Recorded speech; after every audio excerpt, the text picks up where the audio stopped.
السلام علیکم ورحمۃ اللہ وبرکاتہ۔ الحمدللہ رب العالمین والعاقبۃ للمتقین والصلاة والسلام علی سید الانبیاء والمرسلین وعلى آلہ الطیبین واصحابہ المطہرین، اما بعد فاعوذ باللہ من الشیطان الرجیم، بسم اللہ الرحمن الرحیم۔ قال النبی صلی اللہ تعالی علیہ وسلم: من يرد اللہ خیرا یفقہہ فی الدین۔ صدق اللہ مولانا العظیم وصدق رسولہ النبی الکریم، ونحن على ذلك لمن الشاہدین والشاکرین والحمد للہ رب العالمین۔ غوث اعظم بمن بے سر و سامہ مدد، قبلہ دین مدد، کعبہ ایمان مدد، قادری جم نعرہ یا غوث اعظم نی زنم، دمزہ شیخ احمد رضا خان قطب عالم نی زنم۔ اللہ کی سرتاب قدم شان ہے یہ،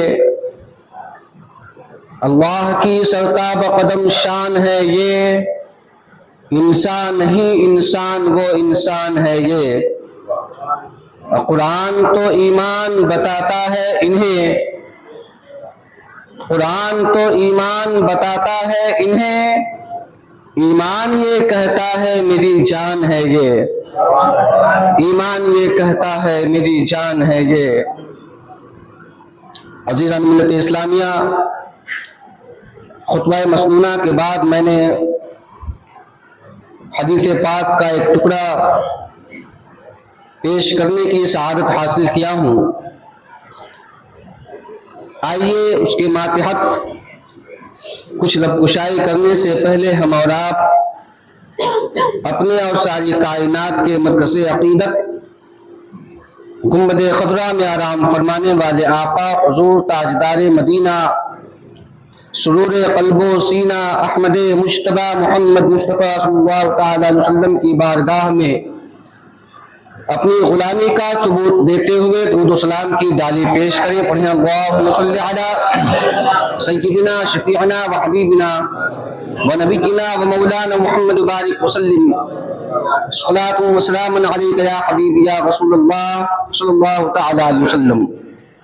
ہمارے آپ کے آقا جناب محمد رسول اللہ صلی اللہ تعالی علیہ وسلم ارشاد فرماتے ہیں: من یرید اللہ خیرا یفقہہ فی الدین، یعنی اللہ تبارک و تعالی اپنے جس بندے کے ساتھ بھلائی کا ارادہ فرماتا ہے اسے دین کی سمجھ عطا فرماتا ہے، اسے دین کا فقیہ بناتا ہے، دین کا سمجھنے والا بناتا ہے۔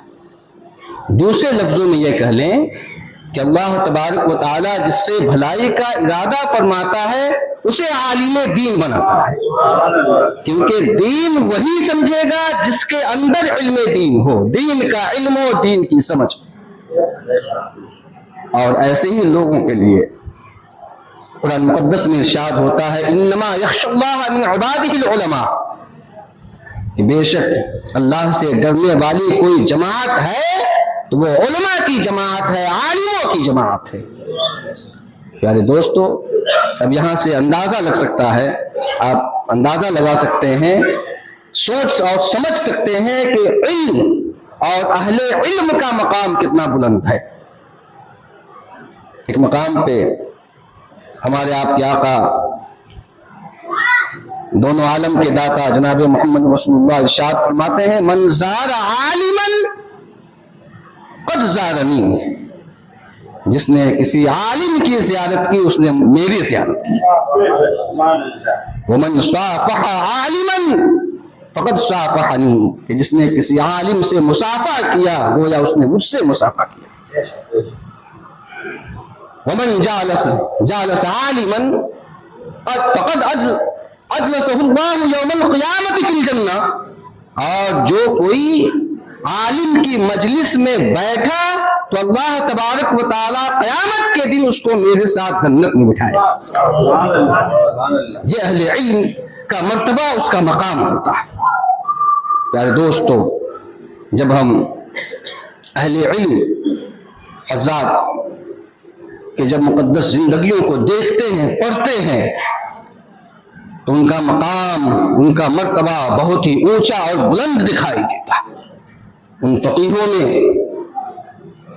ایک بہت بڑے فقیہ جنہیں ہم اور آپ حضرت امام اعظم ابو حنیفہ رضی اللہ تعالی عنہ کے نام سے جانتے ہیں۔ اتنے بڑے فقیہ، اتنے بڑے عالم دین، اور اس طرح دین کے معاملے میں فکر کرنے والے، غور کرنے والے، تحقیق کرنے والے، اور پھر مسائل کو نکال کر، مسائل کا اخراج کر کے امت مسلمہ کے سامنے پیش کیا کرتے ہیں۔ آج الحمدللہ ہم لوگ سنی حنفی کہلاتے ہیں، یعنی حضرت امام اعظم ابو حنیفہ رضی اللہ تعالی عنہ کی تقلید کرتے ہیں۔ چار امام ہیں جن میں سے کسی ایک کی تقلید ہر مسلمان پر ضروری ہے۔ حضرت امام اعظم ابو حنیفہ، حضرت امام شافعی، حضرت امام احمد بن حنبل، اور حضرت امام مالک رضی اللہ تعالی عنہ۔ حضرت امام اعظم رضی اللہ تعالی عنہ جہاں وقت کے بہت بڑے فقیہ، مفتی، عالم دین تھے، وہیں اللہ تبارک و تعالی سے زیادہ ڈرنے والے بندے بھی تھے۔ روایت میں آیا ہے کہ ایک دفعہ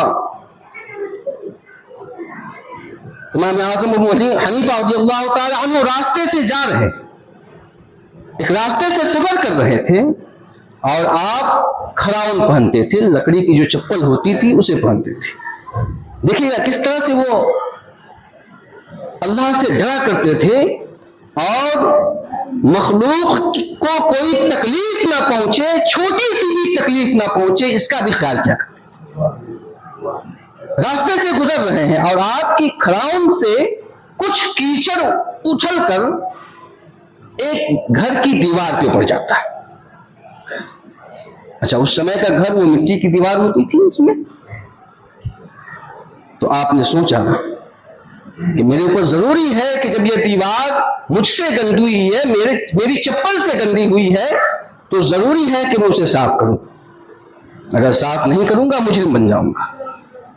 ایک تو یہ خیال آیا کہ صاف کرنا ہے، اور دوسرا خیال یہ آیا کہ اگر میں پانی سے اسے صاف کروں تو مٹی بھی بہہ جائے گی، اور مٹی بہانے کا جرم بھی میرے سر عائد ہو جائے گا۔ اللہ، یہ کیسی؟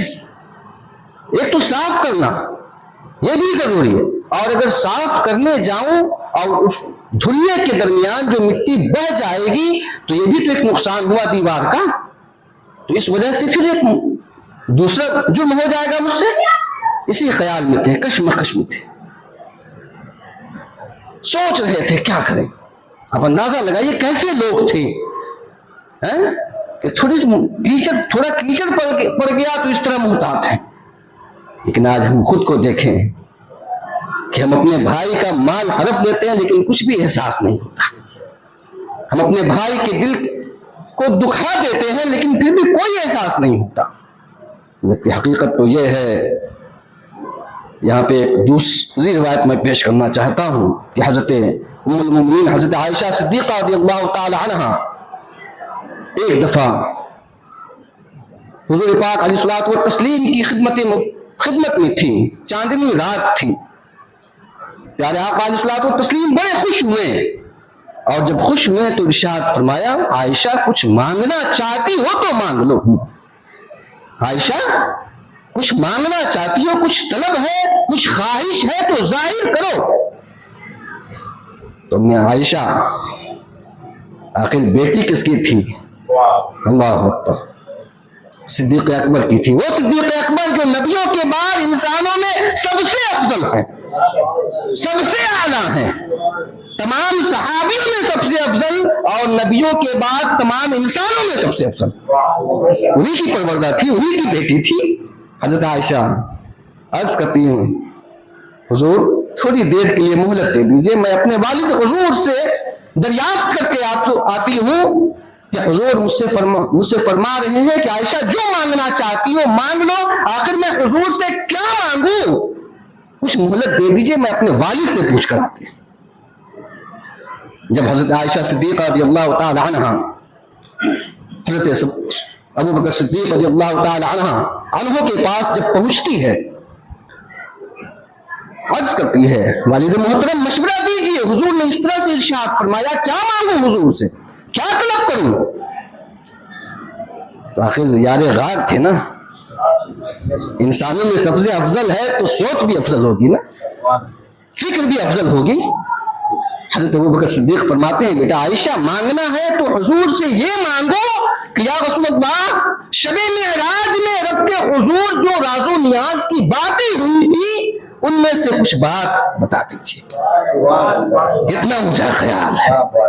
حضرت عائشہ آئیں اور اس کے بعد عرض کرتی ہیں یا رسول اللہ میرے والد محترم نے اس طرح سے فرمایا ہے کہ حضور سے یہ پوچھو۔ تو آقا فرماتے ہیں عائشہ شب معراج میں بہت ساری باتیں ہوئی رب کے حضور، ان باتوں میں ایک بات یہ بھی تھی کہ جو بندے مومن کسی ٹوٹے ہوئے دل کو جوڑ دے گا بغیر حساب و کتاب کی جنت میں داخل ہوگا، بغیر حساب و کتاب کی جنت میں داخل ہوگا۔ حضرت عائشہ جب سنتی ہیں خوش ہو جاتی ہیں، اور جب خوش ہوتی ہیں پھر والد محترم حضرت ابو بکر صدیق کے پاس حاضر ہوتی ہیں۔ والد صدیق فرماتے ہیں بیٹا کیا پوچھا تم نے، حضور نے کیا ارشاد فرمایا؟ حضرت عائشہ عرض کرتے ہیں ابا حضور نے اس طرح سے ارشاد فرمایا کہ وہ انسان بغیر حساب و کتاب کی جنت میں داخل ہوگا جو کسی ٹوٹے ہوئے دل کو جوڑ دیتا۔ تو یہ تو خوشی کی بات تھی نا، خوشی کا موقع تھا، خوش ہونا چاہیے تھا۔ حضرت ابو بکر صدیق رونے لگے، آنکھوں سے آنسو جاری ہو گئے، اس قدر روئے کہ داڑھی تر ہو گئی، دامن بھی تر ہو گئے۔ حضرت عائشہ نے پوچھا ابا یہ تو خوش ہونے کا موقع تھا، یہ رونے کی وجہ کیا ہے؟ حضرت صدیق اکبر فرماتے ہیں بیٹا تم نے تصویر کا ایک رخ دیکھا ہے، دوسرا رخ تم نے نہیں دیکھا۔ رخ یہ تھا، ایک رخ تو یہ تھا کہ جو ٹوٹے ہوئے دل کو جوڑ دے وہ بغیر حساب و کتاب کے جنت میں، ٹھیک اسی طرح اس کا الٹا یہ ہوگا کہ جو جڑے ہوئے دل کو توڑ دے تو کیا وہ جہنم میں داخل نہیں ہوگا؟ اللہ اکبر۔ تو یہ آخر یہ بتائیے یہ سوچ، یہ فکر، یہ مقام، یہ سوچنے کی صلاحیت کہاں سے پیدا ہوئی؟ یقیناً دربار رسول سے جڑنے سے یہ مقام اور یہ مرتبہ حاصل ہوا اور یہ سوچ اور فکر حاصل ہوئی۔ تو پہلے دوستو حضرت امام اعظم ابو حنیفہ رضی اللہ تعالی عنہ یہ سوچ میں تھے، پریشان تھے کہ آخر کیا کروں، دیوار صاف نہ کروں تو ایک جرم، اور دیوار صاف کر دیا، صاف کرنے میں جو مٹی بہ جائے گی یہ دوسرا جرم۔ پریشان تھے، لوگوں نے پوچھا حضور والا پریشانی کی وجہ کیا ہے، کیوں اس طرح آپ پریشان ہیں، کیوں اس طرح کی حالت ہے آپ پر؟ حضرت امام اعظم فرماتے ہیں میرے ساتھ یہ کیفیت ہے، مجھ سے یہ سرزد ہو گیا ہے کہ میری چپل کے کیچڑ سے فلاں گھر کی دیوار گندی ہو چکی ہے، اب کیسے میں صاف کروں، نہ صاف کروں جب بھی مجرم، صاف کیا مٹی بہ گئی جب بھی مجرم۔ لوگ پوچھتے ہیں کہ حضور والا پھر اب کیا کریں؟ حضرت امام اعظم ابو حنیفہ رضی اللہ تعالی عنہ فرماتے ہیں کام کرو، اس گھر کے دروازے پر دستک دو، گھر کا جو مالک ہے اسے بلاؤ، میں اس سے مسئلہ دریافت کرنا چاہتا ہوں کہ آخر کیا کروں۔ لوگوں نے دروازے پر دستک دی، گھر کا مالک جو نکلا مجوسی تھا، اللہ آگ کا پرستش کرنے والا تھا، آگ کی پوجا کرنے والا تھا۔ جب سامنے ہوتا ہے حضرت امام اعظم فرماتے ہیں اے صاحب مکان، میری چپل کے کیچڑ سے تمہاری دیوار گندی ہو چکی ہے، میری چپل کے کیچڑ سے تمہارے گھر کی دیوار گندی ہو چکی ہے، اب اگر صاف نہ کروں تو بھی جرم، اور صاف کرنے میں اگر مٹی بہ جائے یہ بھی جرم، اب میں کیا کروں؟ پیارے دوست تو اتنا سننا تھا کہ وہ مجوسی تھا، اللہ وہ مجوسی تھا، آگ کو پوجنے والا تھا، خدا کی وحدانیت کو اقرار نہیں کرتا تھا، رسول اعظم کی رسالت کو نہیں مانتا تھا۔ جیسے ہی حضرت امام اعظم کی بات کو سنتا ہے کب کبھی تاریخ ہو جاتی ہے، اللہ رونگٹے کھڑے ہو جاتے ہیں. وقت کا امام میرے تک ایک چھوٹی سی غلطی کے لیے اس قدر پریشان ہے. پیارے دوستو عرض کرتا ہے حضور والا دیوار بعد میں صاف کیجیے گا, پہلے میرا دل جو گندا ہو چکا ہے پہلے اس کو صاف کیجیے. میرے دل میں جو ضلالت و گمراہی ہے, جو کفر و شرک کی آگ بھڑک رہی ہے, پہلے آپ اسے بجھا دیجیے. کلمہ طیبہ لا الہ الا اللہ محمد رسول اللہ پڑھا کر آپ مجھے بھی غلامان مصطفیٰ میں شامل کر دیجیے. اللہ اکبر. یہ ہمارے اسلاف ہوتے تھے, یہ ہمارے بزرگوں کا طریقہ, ان کا راستہ رہا ہے. لیکن آج ہمارا معاملہ کیا ہے؟ آج دیکھیے نا, خود کے اندر جھانک کر دیکھیے. اپنی کوشش یہ ہوتی ہے کہ کس طرح میں اپنے بھائی کو ہم دبا کر رکھیں. غیروں کی بات تو چھوڑ دیجیے, اپنے بھائیوں, اور اگر بھائیوں سے تھوڑی کچھ غلطی ہو جائے تو مرتے دم تک اس کا چہرہ دیکھنا ہم گوارا نہیں کرتے. اللہ. تو پیارے دوستو اپنی اس عادت سجیہ سے بچیں, ان سے توبہ کریں, اور کوشش یہ کریں کہ ہم سے پہلے تو ہماری کوشش یہ ہو کہ گناہ ہو ہی نہیں, اور اگر ہو بھی جائے بتقاضائے بشری تو فوراً ہم اپنے گناہوں سے رجوع کریں, توبہ کریں, سچی توبہ کریں. یقیناً رب کائنات ہماری توبہ کو قبول فرمائے گا, ہمارے گناہوں کو معاف فرمائے گا. تو اس قدر حضرت امام اعظم کا تقویٰ تھا, اس قدر وہ خوف خدا اور خشیت الہی ان کے دل میں اپنا گھر بنائے ہوئی تھی. اللہ اکبر. اور اس کا مقام کیا ملا, اس کا رزلٹ کیا ملا, انعام کیا ملا؟ تو حضرت داتا شیخ علی حجویری رحمۃ اللہ تعالی علیہ بیان کرتے ہیں, ایک واقعہ بیان کرتے ہیں کہ میں ایک دفعہ کوفہ میں حضرت بلال حبشی رضی اللہ تعالی عنہ کی قبر پر حاضری کے لیے پہنچا. دربار بلال میں ایک بار حاضر ہوا, اور وہیں میں تسبیح و تحلیل میں تھا, ذکر و اذکار میں تھا کہ میری آنکھ لگ گئی. جب آنکھ لگی سو گیا تو خواب میں پیارے مصطفیٰ کا دیدار نصیب. منظر ایک حدیث ہے نا بخاری شریف کی کہ جس نے خواب میں مجھے دیکھا مجھے ہی دیکھا. منظر فی منام قد زارنی, نہیں دوسری حدیث سے تھوڑا سا ذہن میں نہیں آ رہی ہے, کہ جس نے خواب میں مجھے دیکھا اس نے مجھے ہی دیکھا, کیونکہ شیطان کے اندر یہ طاقت نہیں ہے کہ میری شکل و صورت اختیار کر لے. تو جب داتا گنج بخش علی حجویری رحمۃ اللہ تعالی علیہ جب دیکھتے ہیں کہ خواب میں پیارے مصطفیٰ کا دیدار ہوا, حضور تشریف لائیں, اور تشریف بھی لائیں تو اس حالت میں کہ ایک بوڑھے شخص کے کندھے پر حضور اپنے دست مبارک کو رکھے ہوئے. داتا گنج بخش علی حجویری رحمۃ اللہ تعالی علیہ عرض کرتے ہیں, حضور والا بندہ نواز, یہ کون خوش نصیب آدمی ہے, یہ کون نیک بخت آدمی ہے جس کے کندھے پر آپ اپنے دست مبارک کو رکھے ہوئے ہیں. آقا ارشاد فرماتے ہیں, علی حجویری سننا چاہتے ہو, یہ امام اعظم ابو حنیفہ ہیں.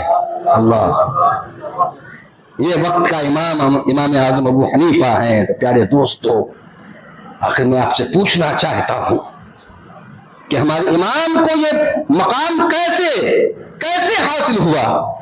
یقیناً ان کا تقویٰ, خشیت الہی, ان کا علم, اور سب سے بڑی بات یہ کہ عشق رسول دل کے اندر اپنی جگہ بنائے ہوا تھا, جس کی وجہ سے یہ مقام, یہ مرتبہ حاصل ہوا. تو پیارے دوستو ہم اسی امام کے چاہنے والے ہیں, اسی امام کے ماننے والے ہیں, انہی کی تقلید کرنے والے ہیں, ان کے دیے ہوئے مسئلے پر عمل کرنے والے. کوشش ہماری بھی ہو کہ ہمارے اندر بھی خشیت الہی آ جائے, ہم بھی اللہ سے ڈرنے والے بن جائیں, مخلوق خدا سے محبت کرنے والے بن جائیں, اور مسلمانوں جو بھی مسلمان ہیں ان سے اپنا رشتہ قائم کریں. کل مؤمن اخوہ, تمام مسلمان بھائی ہیں, اس کا خیال کریں. لیکن پیارے دوستو اب میں آپ سے پوچھنا چاہتا ہوں, میں کہنا چاہتا ہوں, ریکویسٹ کرتا ہوں کہ یہ زندگی چند روزہ زندگی ہے نا, تین طرح کے حقوق ہوتے ہیں، حقوق اللہ، حقوق العباد اور حقوق النفس. تین طرح کا حق ہے. اس میں اگر گفتگو کی جائے تو کافی لمبا ٹائم کھینچ جائے گا. بس ایک بات میں کرنا چاہوں گا کہ کوشش یہ ہو کہ حقوق العباد پورا کرتے رہیں، بندوں کی حق تلفی نہ ہو، کیونکہ جب تک بندہ معاف نہیں کرے گا رب بھی معاف نہیں کرے گا. اور یہ 4 دن کی زندگی ہے. ابھی 2-4 دن پہلے ایک مدرسے میں کتاب پڑھا رہا تھا. اہل علم یہاں پہ کثیر تعداد میں رہتے ہیں. کتاب کا نام مجانی الادب ہے. اس میں ایک حکایت پڑھا میں. ایک آدمی تھا، بوڑھا تھا. اس نے اپنی زندگی کا حساب کیا، کتنے سال اس نے جی لیا، اپنے سال کا، عمر کا کتنے سال اس نے زندگی گزار لیا. حساب کیا تو 60 سال نکلا.